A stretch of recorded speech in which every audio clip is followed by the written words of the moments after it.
plan to control the masses involves this one liquid, a movement that the World Economic Forum seems to support. Heck, it's not like they've said anything to try and improve our health, right? If that was the case, they'd probably tell us to get off of McDonald's, Chick-fil-A, Arby's, Dairy Queen, all these different junk foods that we consume. But when it comes to alcohol, much like Budweiser's, Jack Daniels, Grey Goose, Smyrna, whatever people prefer to drink, it looks like the plan to have even more of the population hooked on it has worked, with incredibly awful results. Watch until the end because I got some footage straight from the World Economic Forum that will leave you speechless. Well, there were a lot of habits that were adopted during the pandemic that persisted after the pandemic subsided. And federal data shows alcohol consumption rose dramatically during the COVID-19 pandemic as Americans struggled to cope with stress and isolation. Yeah, now we're seeing the cost of all that consumption. The number of alcohol-related deaths has really surged. Mississippi seeing the largest jump with a 159% increase between 2018 and 2021. You see also Delaware deaths due to alcohol rose by 73%. Joining us now is George Koob. He's the director of the National Institute on Alcohol Abuse and Alcoholism. Thank you for being here with us. So talk to us about some of the reasons that we saw such a sharp increase in alcohol consumption during the pandemic. I imagine that some of it was something to do, but we've continued to see people have these problems or have these habits now. Thank you for having me on in this discussion. As we've seen with other large-scale crises like the 9/11, Hurricane Katrina, some people drank more alcohol during the pandemic and as the pandemic unfolded. And we attribute this to individuals, using alcohol to cope with stress.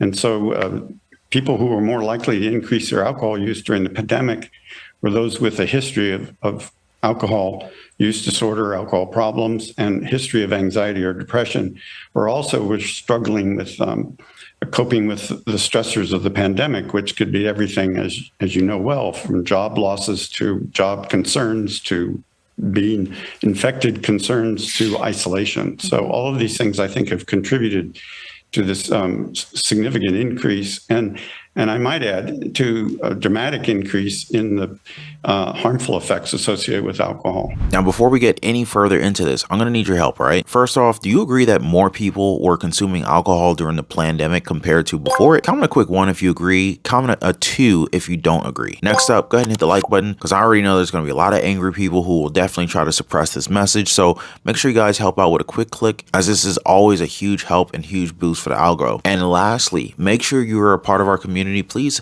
consider subscribing to the channel and turn on all notifications so you don't miss out on future videos. All right, so getting back on topic here, guys. Do you remember how liquor stores were deemed essential while other places had to close down? With the uncertainty over what's closing and what isn't,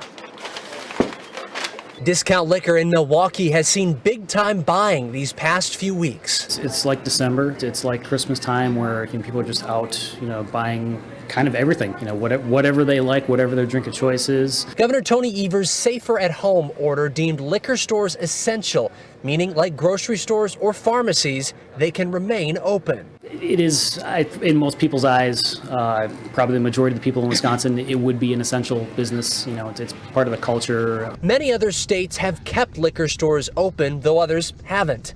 This was in Denver, where lines wrapped around stores when the mayor there announced they would close. He later reversed that decision. Now, I'm not sure if you guys know about this, but were you aware that some countries actually tried to cure the C-19 virus by drinking a lot? And I mean a lot of alcohol. In Iran, I think it was around 700 people that died trying to cure the virus by ingesting methanol. And this was most probably under the assumption that the alcohol could kill the C-19 on different surfaces, including our hands. So drinking it would probably have the same effect, right? Wrong. This now reminds me of Saudi Arabia and how they said that they wouldn't be lifting the ban on alcohol in their country as they discussed it during the World Economic Forum in Davos last year. Don't believe me? Have a look at this. Saudi has been very transparent about where it stands and everything. His Excellency said transparency comes first. We were very clear. I think we all even heard it from our head of state, where we stand on serving alcohol. So the short answer is We are going to continue with our current laws. We have been doing very well, and we have been competing, as I mentioned the numbers earlier. We've actually been outperforming globally when it comes to tourism with what we currently have to offer today. There's a lot to go around without introducing anything new. I mean, what do you guys think of that? You have to wonder, why are they asking a question about alcohol in Davos of all places? You would think that the WEF stands for everything that's good for the people of the world, right? They want us to eat bugs, stay stuck in 15-minute cities, take all the jabs and boosters that they push for, but alcohol, that's an exception. That's something people can enjoy. Are you freaking kidding me? And while it can be a nice break from alcohol for many, for some it can be a challenge or even a health concern. I talked to Jim Scarpace from Gateway Foundation about the warning signs of alcohol abuse disorder.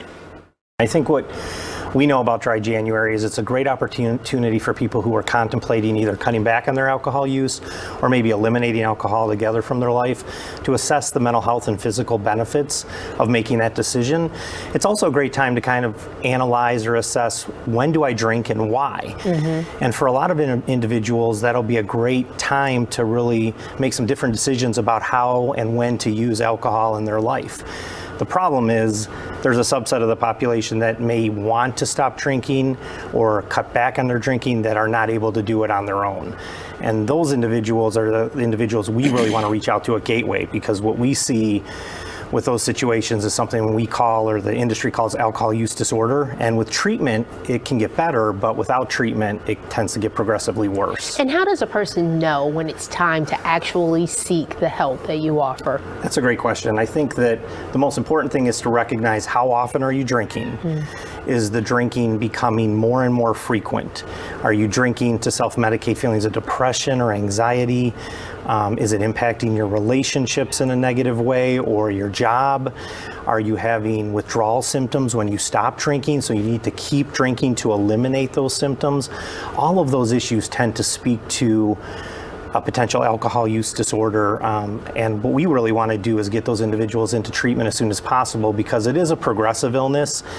And over time, it gets worse, and it can lead to hospitalization, for some people incarceration, and even death. Now, to be frank here, alcohol throughout time has taken more lives and caused more broken families compared to the last 3 years of the health crisis. And if they really cared about us, why not build public gyms? Why not encourage healthy living? Instead, they're talking about alcohol consumption. Did you know that there's not one newborn in existence that would pick alcohol over milk? Alcohol, much like smoking, becomes addictive when you start and stick to it. It's meant to be addictive, and it's portrayed in all of our movies, all the different shows that you watch on Netflix, Hulu, or whatever you happen to stream your content from. When somebody's going through a tough time, the bar is where they head, because that's going to numb the pain, along with their brain, if you ask me. And another health crisis being predicted in the very near future will again see more and more people go down toward alcohol to drown their sorrows. Because it's not a secret that high alcohol consumption affects our cognitive abilities.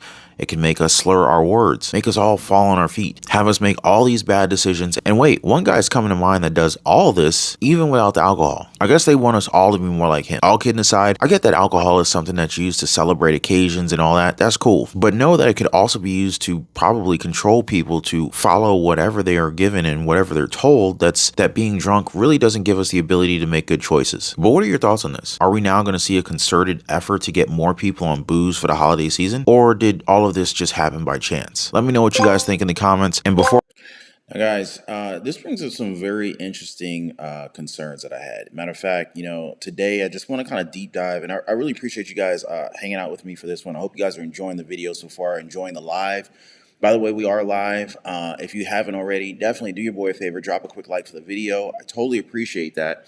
Also, if you can see and hear me okay, please let me know if you're able to see and hear me okay. I would totally appreciate that, guys. Just to get a little bit of feedback on if my audio and sound is coming through okay. But so today I kind of wanted to deep dive into something that's been on my mind for a while, and probably on yours too. And basically, this is the rise in alcohol consumption, during and after the pandemic, right? But this isn't just about the statistics and the figures, okay? This is about understanding what's really going on behind the scenes. So let's kind of try to unpack this a little bit together, because I know we covered a lot in the video here. but we've all seen the headlines, right? Alcohol consumption shoots up during the pandemic. Um, but yeah, that definitely hit close to home. I have, definitely experienced a good amount of people in my life, with, you know, alcoholism. So I'm familiar with that whole situation. Now, for those, I mean, who didn't find themselves like, reaching for a little bit of extra comfort in the form of their glass during the lockdown, right? Right. So I think this has affected more people than we realize. You know what I mean? Um, but I want to know about you guys. Have you noticed anyone in your vicinity, maybe doing a little bit more, drink a little bit more post pandemic? Like, I'm just wondering, have you noticed a trend more so afterward than before? You know? Um, but here's the thing, you got to ask, why did we even do it, right? Was it just out of boredom or was it something deeper? Now the thing is, and I hope you guys, by the way, I don't want to, like dampen your Saturday. I really hope you guys are enjoying your Saturday. I hope you're enjoying the live, and if you are, definitely hit the like button. But I just really feel like this is something that we should talk about, right? So the thing is, alcohol has pretty much always been like our go-to for like pretty much everything, right? It kind of became like a band-aid for the collective anxiety and isolation, right? And I think it's something that's worth talking about, right? Then of course there's this whole narrative of there's this whole narrative of, what do you call it, essential, right? Liquor stores being essential. Remember when like we couldn't go to the gym, which kind of, I mean, it really pissed me off. I'm not even going to say kind of. I literally went around looking for smaller gyms that didn't quite get hit with the mandate saying that they had to shut down. I was literally going and like working out in smaller gyms for a good minute because like Lifetime Fitness had shut down, LA Fitness had shut down. Um, because I had two different memberships at the time. Actually, I had three different memberships at the time, three different gym memberships. I know I'm a little excessive, but I had my reasons. Anyway, so Lifetime and LA Fitness had shut down. So I went over to this other smaller gym, and it was a 24-hour gym. And basically, I guess because they were a 24-hour gym and people didn't have to man the gyms, they got a pass and they stayed open a lot longer than the other gyms. But eventually they ended up getting shut down too. So anyway, I digress, right? But remember when we couldn't go to the gym, we couldn't go here, we couldn't go there. And here's the other thing, the gym, that was actually something that could have helped us out. Not to mention the sauna with the 180-degree sauna, that would have pretty much killed anything in there, and it would have helped theoretically, it could have helped our respiratory system, but I digress. That's just my own personal opinion. I don't have any medical information or backing to support that, but I'm pretty sure I could probably look that up. Anyway, but somehow the liquor stores down the street, they were open for business. How in the world does that happen, right? I mean, seriously, if you were like a mayor of a city, why would you have your liquor store open versus the gym? Is it because the liquor store is going to make you more money than a gym will? I'm just saying. Or is there something even deeper behind that? But, it sends a pretty mixed message, doesn't it? Like, we're told to stay healthy, yet the easiest thing to access is a bottle of whiskey or Grey Goose or Patron or Jack D or whatever your favorite is, right? Now, I'm not saying having a drink is bad, but when it's easier to purchase a drink than it is to find a place of exercise, it just kind of makes you wonder what the priorities set by the powers that be really are. Does that make sense to anybody? Now, let's not forget about the global mishap, though, right? This situation presented significant financial hurdles for businesses, for companies, for entrepreneurs, for employees. There was no segment of our economy that was unscathed, if that makes any sense, right? So, but again, let's not forget about these global mishaps, right? Like the tragic incidents of Iran. People literally lost their lives trying to use alcohol as a way to kind of cure the C-19 situation. So, and when I say, when I'm talking about Iran, I'm not talking about, the recent airstrikes in Iran. I'm not talking about Israel, Hamas, or anything like that. Like purely, a couple years ago when we're, on lockdown and stuff like that, right? Now, when you think about it, this isn't just sad. It's literally like a failure in information dissemination, right? And it's a eye-opening reminder of just how misinformation can spread faster than a virus. And it's a little scary when you think about it, right? So, I just feel like this is really something that we need to be talking about. And, this isn't just basically, it's not just about being ill-informed. It's also about desperation, the desperation that people, that led people to believe and act on such dangerous ideas. How are you guys doing in the comments here? I see several comments. What is going on? I really appreciate you guys letting me know that you're able to see and hear me okay in the live. I definitely appreciate you guys. I appreciate your support on that. And if you're just now joining the live, if you haven't already, please do your boy a favor, drop a quick like for the video. It only takes a second. And if you like the content, definitely consider subscribing to the channel. I'd love to have you as a part of our amazing community here on YouTube. And let me know if you're enjoying your Saturday. I hope you guys had a great work week. I hope your Saturday is treating you well. But I want to kind of contrast what we're talking about right now with Saudi Arabia, right? Sticking to its no alcohol policy, even when discussing global trends at places like the World Economic Forum. And I think it's a little bit fascinating, right? Isn't it? Like how different cultures treat, the drinky drink situation differently. And so in some places it's celebrated, but in other places it's like forbidden, right? Like do you know of any places where, the drinky drink is forbidden? Because clearly it's not forbidden here in the United States. But if you guys know of any places, because I know, different cultures look at things differently, right?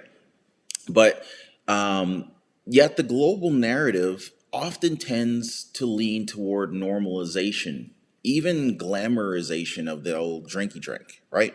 Tossing the bottle back. But the question is, why is that, right? Like, why do certain countries treat it differently than others? That's my question, right? And here's where it gets even more interesting, guys. We're living in a world where health has never been talked about more, right?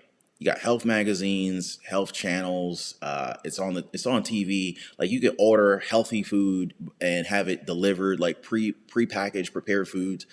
And so, health has never been talked about more. It's like really trendy. It's all over Instagram. Everybody's trying, especially now. Like it's January 13th, 2024. You know how many people are now packed in the gym? Like the gyms are packed, and everyone and their moms got some New Year's resolution to lose weight, to put on some muscle, to drop some pounds, trying to get ready for the summer, right? We're living in a world where health has never been talked about more. I mean, you can't scroll through Instagram, Facebook, social media. Someone's posting some kind of selfie of them working out in the treadmill, making some healthy food or something like that, right? You guys are seeing that, right?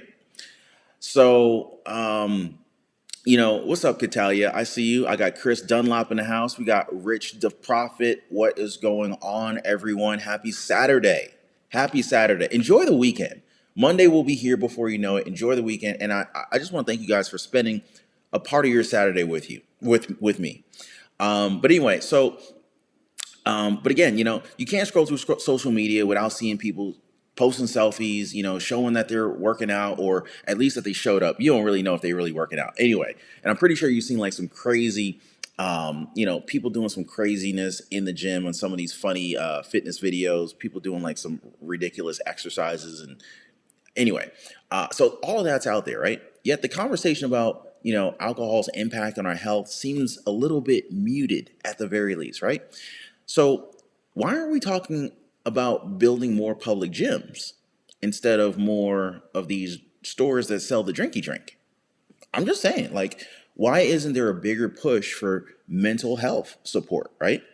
Rather than just simply normalizing and drowning our sorrows in a bottle.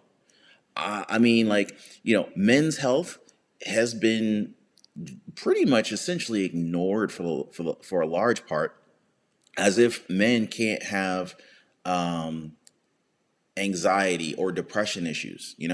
But let's dig a little bit deeper into the psychology behind this thing, right? Like, alcohol, it's not just a drink, it's an escape for some people, it's a habit, it's an addiction for a lot of other people, right? Like, think about it. And I'm not like trying to condemn it, because I do drink, right? But I'm not going to drink every day. This is just not what I'm going to do, right? That conflicts with my own personal values.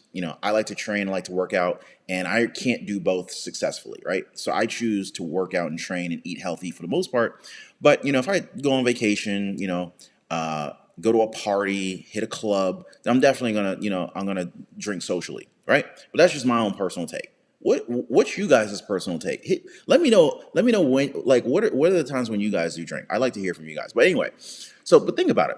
How often do movies and TV shows like depict the character like drinking to cope with problems? Right. It's almost like we're being conditioned to think that the normal response to stress or to sadness is to toss a bottle back, right? But what does it do to us as a society? Like, are we becoming more reliant on like these temporary fixes rather than addressing the underlying issues at hand? Right? I mean, I want to hear from you guys. We're live. Let's see what you guys think. Do me a favor. Drop a 1 if you drink for fun, or drop a 2 if you have a tendency to drink for uh, as a temporary fix to a problem if you're feeling sad, that kind of thing. So I just want to see where you guys stand on that. So 1 if you drink for fun, 2 if you drink because you're sad. Anyway, let's just keep it simple. I want to see and you guys look in the comments and see what how other people are voting.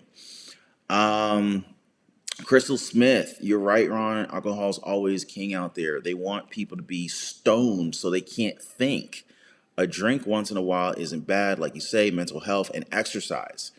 Thank you, Crystal. We see eye to eye. I see you, girl. I see you. Okay. Now, with all the talks about another health crisis coming, right? I can't help but to wonder, will history repeat itself? And I think it's a reasonable question. Will history repeat itself? You guys heard about disease X, right? I just talked about it, right? Are you guys getting ready? Matter of fact, while I got you, are you guys getting ready for this polar vortex that's about to hit us? In fact, it's already hitting parts of the country. I mean, I'm not trying to segue like super like left field on this one, but there's this polar vortex sidebar. This polar vortex is coming in, and the temperatures are going to be dropping like crazy. So I just want to give you guys a heads up. Make sure you have fuel for your generators, extra batteries. And make sure your heating bill has been paid, because I don't want anybody's heating bill getting turned off, and likely what's going to be one of the coldest weeks of the year. So just a quick heads up, sidebar. Okay, I'm done with that. But getting back on topic here, right? I just didn't want to forget to tell you guys that. But with the whole health crisis and this new health crisis that we're hearing about, I can't help but wonder, is history going to end up repeating itself, right? Like, will we see an even greater turn toward the drinky drink as a coping mechanism? That's one thing. That's another thing, technically. And if so, what does this mean for our collective mental health and societal well-being, right? Now, these are rhetorical questions, but I just want you guys to be thinking about the path that we're headed down. We already know that thanks to TikTok and other attention deficit inducing activities that a lot of people engage in, most people, I don't know if I can say most people, a lot of our population now, based on recent studies, have indicated that the average American's attention span is that of a goldfish, or somewhere along the lines of that. So, what's really at play here? Is it, is it about individual choices? Or is there something larger and maybe possibly even more systemic that's steering us toward the bottle? I mean, it's a crucial question, And I want you guys to understand these different dynamics because let's face it, guys, the decisions made today will ultimately shape our lives and our society tomorrow, right? Are we inadvertently creating a culture where, the bottle is not just a choice, but a crutch? I don't want to live in a society like that. Do you? And I'm not here to preach to you guys. I'm not trying to tell you what to do. I shared with you what I do, but that's not going to have any impact on you. So I'm not judging anyone. I'm looking to have a conversation here and share my own personal perspective on this. That's really it. We're all adults. We make our own choices, but it's definitely important to, I think it's definitely important to ask ourselves, are these truly our choices, or are we being subtly influenced by the society that we live in, by the media, by the World Economic Forum, or other mediums or powerful decision altering mechanisms? Just saying, just asking, right?